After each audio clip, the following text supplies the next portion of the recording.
This is Cerebral Cinema. Movies of the mind. The Adventures of Sam Spade, Detective. Brought to you transcribed by Wild Root Cream Oil Hair Tonic. The non-alcoholic hair tonic that contains lanolin. Wild Root Cream Oil. Again and again, the choice of men and women and children, too.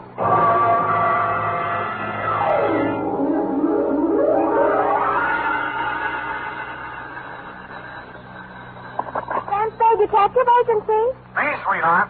Any calls, messages, alarms, or excursions? Just one, Sam. Which? Well, I suppose you might call it an excursion, Sam. He left some literature. Travel agent, eh? Well, a little trip somewhere might be nice. I feel as if I could sleep forever. Oh, Sam. Well, I'm not going yet. Oh, Sam, you mustn't talk like that.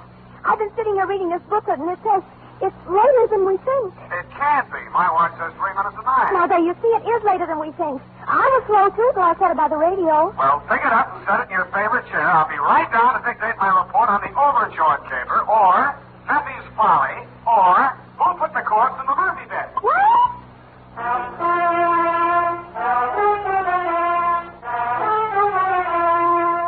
Dashiell Hammett, America's leading detective fiction writer and creator of Sam Spade, the hard-boiled private eye, and William Spear, radio's outstanding producer-director of mystery and crime drama, join their talents to make your hair stand on end with the adventures of Sam Spade. Presented by the makers of Wild Root Cream Oil for the hair. Ah, June, the month of vacations for all the family. Here's hoping you've planned yourself a good one, and that you'll remember to take along plenty of Wild Root Cream Oil Hair Tonic. In spite of heat and winds, Wild Root Cream Oil grooms your hair neatly and naturally, relieves annoying dryness, removes loose, ugly dandruff.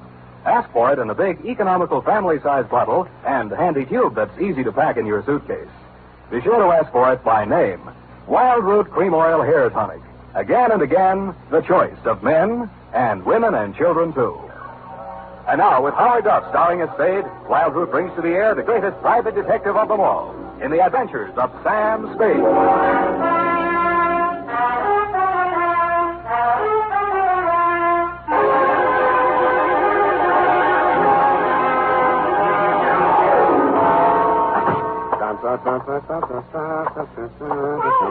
You poor darling. Don't say that word again, Effie. I didn't mean in a financial sense, you darling. There you go again. I meant we poor mortals, as it must to all men, Sam. We're all clay-footed, after all, merely leaving footprints in the sands of time. You need a vacation, Eff. Maybe you better take that excursion. Oh, no. Now, don't act like that. I'll hardly miss you. Oh, Sam. Now, come on. Let's see those travel folders. Where are they? Oh, Here we are. Plan now for that long, long journey. Our carefree layaway plan relieves the burdens of those left behind. Well, nice of them to think of me. Luxurious accommodations. Funny-looking stateroom. Why does that bunk have a lid on it? Let's see if I'll explain here somewhere. Our special nylon-tufted, couch-type model with chrome-plated magnesium handles and lightweight alloy liner has been called by many satisfied customers the pallbearer's friend. Well, who brought this into my office? his name was Converse Etheridge. What? He's with the Dardanella Mortuary. Don't mention his name in my presence. That man has no live friend. Now, Sam, don't be too rash on him. After all, it's his living. He is a worm in the apple of contentment, a roadblock in the highway of life, a meter in the taxicab of happiness. Are you ready, Sam? No! I already have the date, Sam. To whom is this addressed to? To Mrs. Joy Overjord. No, you better make that George Overjord. Mrs. I'll make up your mind, Sam. I said Mrs. Yes, Sam. But is it Joy Overjord? Or is it, It is Judge Overboard. Now, wait a minute. Just let me get this straight, Sam. I have Judge Joe. Mrs. Oh. Well, to avoid any further confusion, Sam, wouldn't it be just as clear to address it as Mrs. O.G. Judge? The name is not Judge F. It's Overjord. George. Now, wait a minute, Sam. Now, wait a minute. Just let's be very, very quiet for just a minute. Now, look here. I won't have you putting the blame on... Now, wait a minute. All right. Mrs. George Overjord. Hyphen? If it'll make you happy, Thank you, Sam. From, Yes, Sam. License number 127596. That you can get. Subject, your jewelry. Dear Mrs. Overjord. Enclosed, you will find my statement the services rendered, which you will no doubt be as surprised to receive as I am to be sending it. It started, as such things often do, with that curse of civilization, that broken spring and the couch of privacy, the telephone. Yes? Mr. Spade? Speaking? This is Mrs. George Overjord. That's Overjord. I have it. I'm staying at the Hotel Belvedere, Mrs. Spade. Mr. Stover, the house detective, was good enough to recommend you. Oh, then he's good for something. I beg your pardon? Good friend of mine, Mr. Stover. And what was it you had in mind, Mrs. Overjoyed? George. But your wife, that's my first name. I beg your pardon. George. Oh, I got it wrong. When you spell it out, I thought... I think you better come over here right away, Mrs. Spade. I have a rather serious problem to place before you. These little details can wait. Of course. And come right up. I'm in room 315.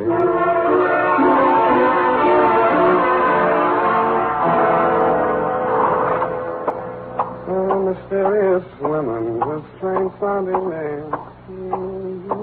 Blow the man down. 315. 315. It's better. Knock. Who's there? Mr. Spade. Just a moment. Come in. Oh, pardon me. Come on in, Mr. Spade. Whatever you say. Sit over here, won't you, please? Oh, yeah, sure. I'll just bring this... Oh, don't bother with the chair. I'll make room here. Oh. Thanks. Here. Now. Isn't that nice? Yeah. Oh, don't worry about George. He's on a gray line tour and won't be back for hours. George? Yes, poor dear, he's my husband. Oh, well, Mrs. Overjord... You're sweet. Call me George. I feel that since you're a detective, you'll know my secret sooner or later. So why hide anything? Well, what are these? Feathers? Tickle. Sort of. No. Now listen, Sam. To begin with, my husband must never know. Yeah, well, all right then. Yeah. About the jewels. Oh. You see, he gave me the money for a floater policy on the necklace, and I was naughty. You were. I sank it in a wild mood.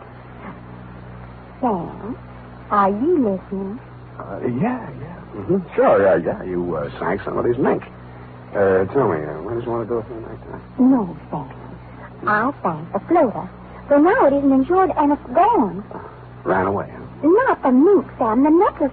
What shall I do? Yeah. It's worth $30,000. At least. But what about your husband? He'll be awfully angry. He's an absolute bog on insurance. And he'd be very upset if he knew I was not fully covered. What time did you say that gray line bus gets back? Sam, we just can't while away precious hours. We've got to find that necklace. My husband... Oh, darling, you're not comfy. My husband... Who?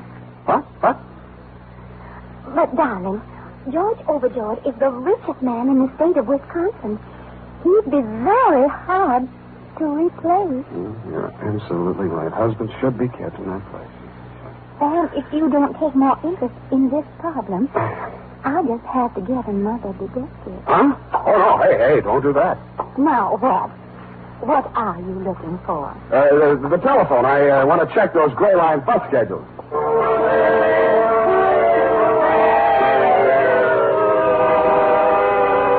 Around 5 in the p.m., after we phoned room service with some sandwiches and a pitcher of martinis, I got my assignment. It seemed that the hotel thief who had made off with the necklace had been surprised red-handed and had dropped the rest of the swag, valued at around $100,000, while making his getaway. My problem was to recover the necklace before, quote, George, unquote, tried to put in a claim on it and found out it hadn't been insured. I agreed that it might be smart to put the rest of the jewels in the hotel safe under my name. This I did. About then, somebody breathed down my neck and said, "Hello, darling. Hello. I froze. A second ticked by before I even had courage to turn around and face him. It couldn't be, but it was. Fepi, Valeriu Eminescu, a con merchant so slick that he finally swindled most of his competitors out of business, and even succeeded in selling himself in the oldest con game of them all, the Spanish prisoner game. The last time I had locked horns with him, yellow diamonds were turning white faster than the hair of the policeman he was suing for false arrest. Fepi's hair was still very black and very oily, and the big smile he wore was very white and very oily. Sam, darling, do not look so shameful. I am angry on you. You're not angry on me. You can fool with part of the people some other time, but you can't fool Fepi for long. You did a trick on me to lure me out from San Francisco. A gold mine, you promised me.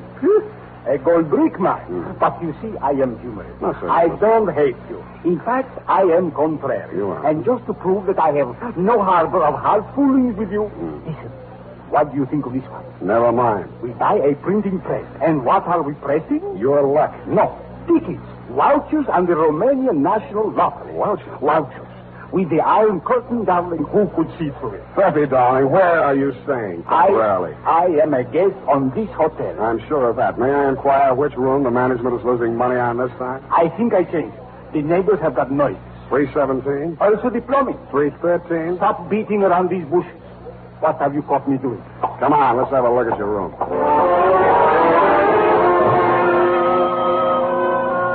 On the way upstairs to his room, Fepi gave me a rundown on the noises in the room adjoining his, 315.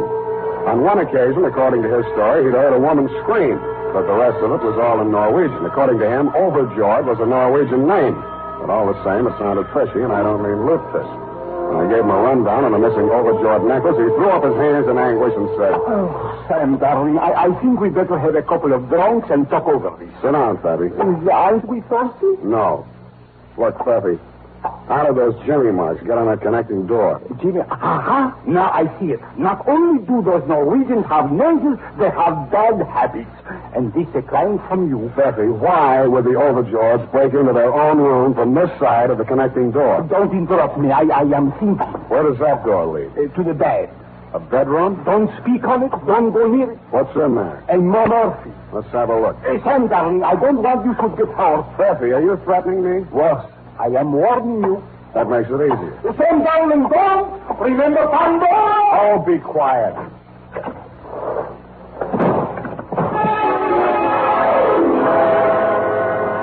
And that, Mrs. Overjord, is when if I had to live over, I wouldn't have taken the case for all the fish in Norway.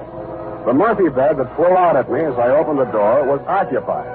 The occupant was wearing a dark blue suit, a conservative tie, a small white chrysanthemum in his lapel, and a peaceful expression on his face. He had a very healthy color for a dead man.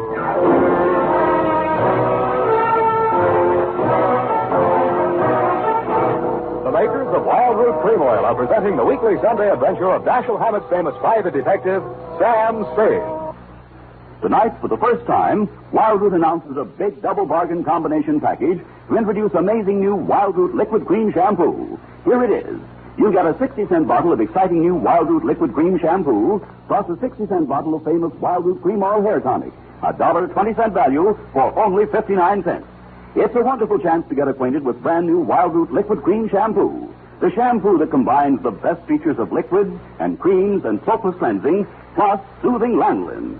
A shampoo that leaves your hair beautifully clean, soft, radiant, easy to manage. Remember, this big double bargain combination package contains a 60-cent bottle of the popular new Wild Root Liquid Cream Shampoo, plus a 60-cent bottle of Wild Root Cream Oil Hair Tonic. A $1.20 value for only 59 cents. But the offer is limited, so don't miss out. Go to your drug or toilet goods counter today or tomorrow, sure, and ask for Wild Root's big double bargain combination package. A $1.20 value, only 59 cents.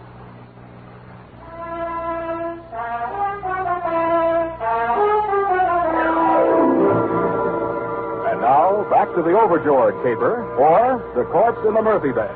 Tonight's adventure with Sam Spade.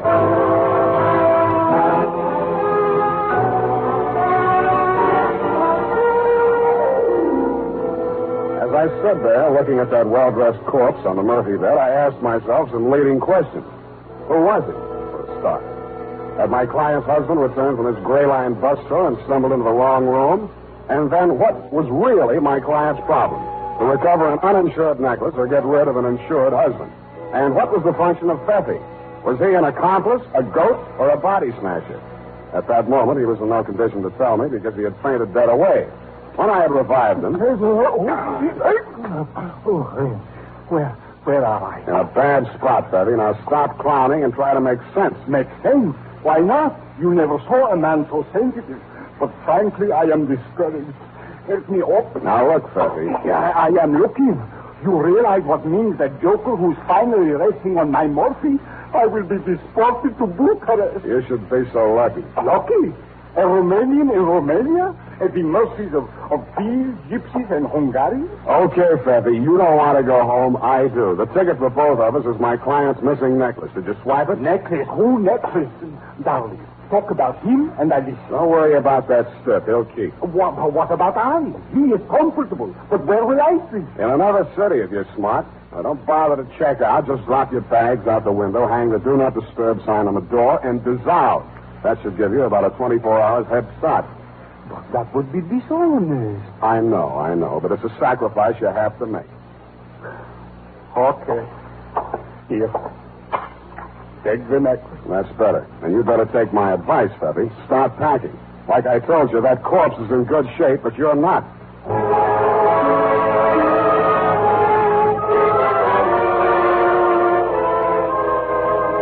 There was nobody home in room 315, so I glass-keyed my way in and had a look around. I turned up only items that were worth anything. A pair of passports issued respectively to one George Overjord and one Joy Overjord. Also, item and insurance policy with inventory attached on the Overjord jewels. What made that interesting was the fact that the necklace, which my client had told me was uninsured, was there in the inventory. After that, I wasn't at all surprised at what I found in the closet. Okay. Take it easy. I'll get you loose just as quick as I can. Here, I'll get these gags out first. There. Yoy, are you all right? Yeah, yours. There you are. Here. Let me help you up. Oh, my back. 4 hours in that place. Those villains. Who did this to you? You don't know. They jumped on us when we are coming home backward. What? Yoy, look at the time. Our boat sails in an hour. If we don't hurry, we will miss it. Yeah, I can catch. You go now, young man. Thank you. Yeah, goodbye. Well, just a minute. I want to get a few things straight. You are Mr. and Mrs. Overjord? Yeah. But we don't worry. Insurance will take care of all. Goodbye. I'm sorry if I'm annoying you, but I'm just not quite ready to leave. Now, if what you had in mind was picking up a little ready cash from the insurance company, I'm afraid I'll accept your caper. Boris? Again? In other words, I'm a detective, and I have your jewels. Yeah, you hear? Yeah, that is good. Just leave them on the table. Yeah, good. Well, it's not quite as good as all that. Before I can hand them over to you, I've got to clear a few things up between you and my client and another guy with a dead man in his room. We don't know any dead man. Not in California. We are from old country. Wisconsin. Oh, well, that's different. Is that everything yours? Yeah, yours. Call the bell boy. Don't be in such a hurry. Why not? The ship don't rain. Now, look, this will only take a few seconds. I'll have to make a report on this, you see. So I have to know exactly how it happened. Now, you say you just come into that room. Now, you must have been standing about here, Mr. Overjord? Not so close to the closet.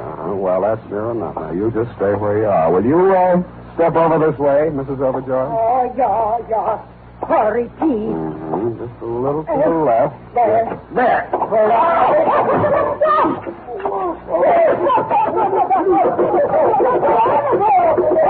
Shut up. I'll punch you in the half for bad dialect. Oh!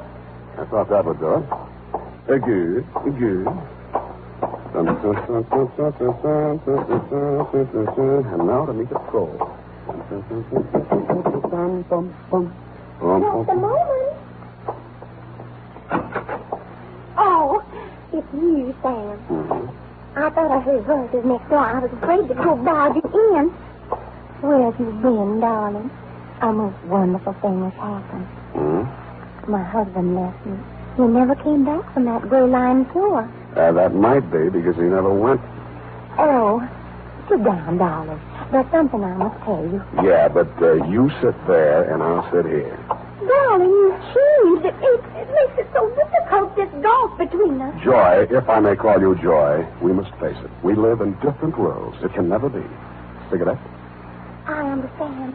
But there's no reason we can't meet occasionally and remain good friends. Sure, I'll come to see you on visiting day. Sam, I'm afraid you're making a terrible mistake. Well, I made that when I took you at face value. Your name may be Joy, sweetheart, but you are not Overjord.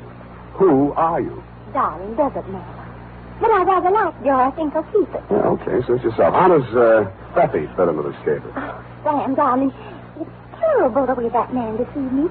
I should have known he wasn't a Norwegian. Well, don't feel too bad about that. He thinks he's Romanian. He told me his name was Overjord, and that it would be all right for me to stay here because his parents were in the adjoining room. Now, let's get this straight. Fepi checked into room 313. The Overjords were here. I take it you were in 317, all with connecting doors. Sort of fences movement, shall we say. Well, I thought it rather strange that I never met them, especially after Fepi brought me the jewels and said they were a present from his mother for my trousseau. Oh, now, wait. Before you go any further, Angel, how are you going to get out of that corner without getting paint on your little feet? Well, he finally told me everything. And that I was as deep in it as he was. That's why I called you. Why? I was panic-stricken. I had to get out from under. And, baby, look at you now. Well, Sam, you have to admit that I could have done worse. Unless I misjudged you. We do have a jewel. Yeah, that part of it's all right, but what about that corpse? Oh, that was in case Fepi got rid of that necklace before he was caught with it. The police would have something else to hold him on so you and I could get out of the country with the jewel. How'd you get him up here? Piggyback? The bellboy has me. I told him it was my husband that he was stiff. Yeah, how stiff can you get? You don't believe me? Nope. Oh, I love you. Stop that. All right. Go ahead. Talk to me. Why don't you hit me with your fist? You're a big, strong man. I'm only a woman. What have you got to lose? Look, all I want to know is who put that corpse in the Murphy bag. How dare you? How dare you make love to me and then insult me and push me around like an old shoe? Oh, I dare not. I don't have to put up with it, and I'm not going to. I'm going back to Fepi. He's a crook, but he loves me. I hate you. Hate you. Hey, my ear. You're choking me? I am not. I can't breathe. Darling, what are they doing to you? You deduce this poor girl to her condition? I guess so. I don't know how. Come, darling, we are no longer friends. Our relations are shortened, nil and one. But you, my love, I forgive you. Come away with me. We will start life anew with a better scheme. But, Fepi, dear, aren't you forgetting something? The jewel? That old man and that old woman lied to us. They are not Overjords. They are crooks and robbers. Fepi, no. I think he's right. But how did you... I found them in there and untied them. Instead of phoning the police, they started packing. So you see, darling, we couldn't take the jewels anywhere. But why not? The M&S2 motto inscribed on our family crest. Honor among thieves, except for gypsies and Hungarians. But, Fepi, dear, I tried to steal them from you. That was another horse car, my darling. Between you and I is a technical difference. This is known as a double cross. That is expected from a woman. But from you, Sam, darling, I am a gust. I am a darling. You have behaved without charm. I don't hate you, but it is all I can do to forgive you. Come, my lord. Now, wait a minute. What? You have the jewels. You can prove nothing. There's still that corpse. Sam, darling, come, I show you.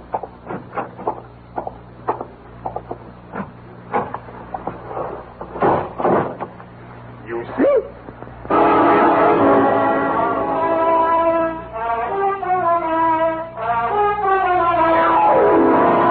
I didn't.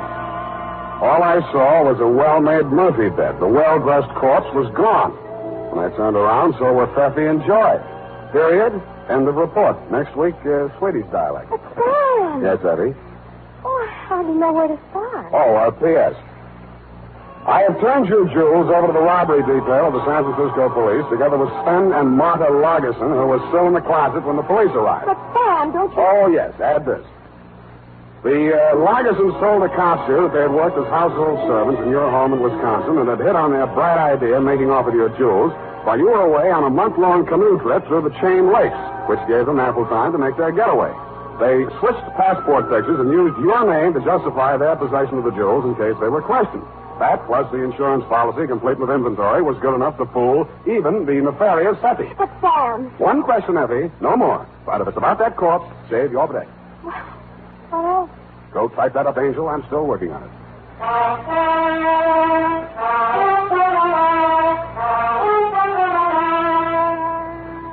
And now, listen to this. Don't delay. Get your Wild Root Cream Oil now, the nation's leading hair tonic with Wild Root's big bargain combination package. For a limited time, you can get a 60-cent bottle of Wild Root Cream Oil hair tonic, plus a 60-cent bottle of Wild Root's sensational new liquid cream shampoo, a $1.20 value, both for only 59 cents. Get it today for the whole family.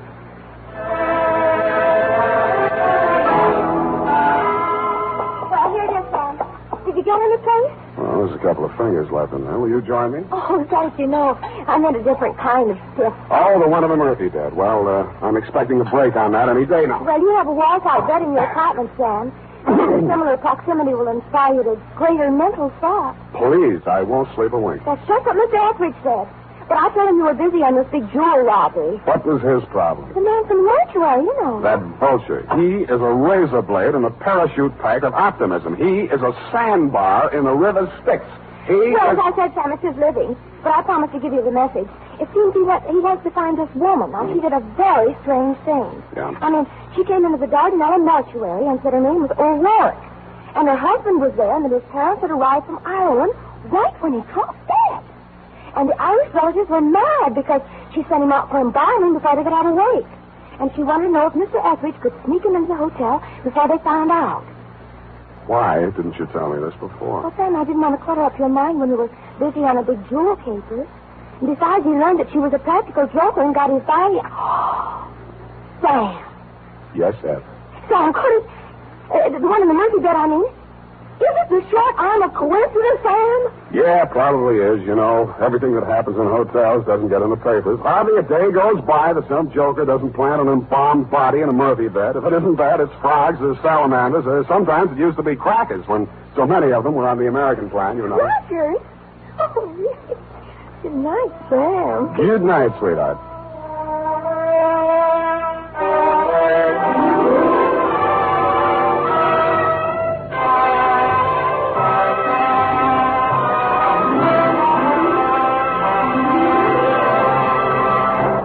The Adventures of Sam Spade, Dashiell Hammett's famous private detective, are produced and directed by William Spear. Sam Spade is played by Howard Duff. Lorene Tuttle is Effie. The Adventures of Sam Spade are written for radio by Bob Tallman and Gil Dowd. Musical direction by Lud Gluskin, with score composed by Renee and Pierre Garrigank. Join us again next Sunday when author Dashiell Hammett and producer William Spear join forces for another adventure with Sam Spade. Brought to you transcribed by Wild Root Cream Oil. Again and again, the choice of men and women and children, too. This is Dick Joy reminding you to... Get Wild Root Cream Oil, Charlie. It keeps your hair in trim. You see, it's non-alcoholic, Charlie. It's made with soothing lanolin. You better get Wild Root Cream Oil, Charlie. Start using it today. You'll find that you will have a tough time, Charlie. Keep on all the gals away. Hiya, Baldy. Get Wild Root right away.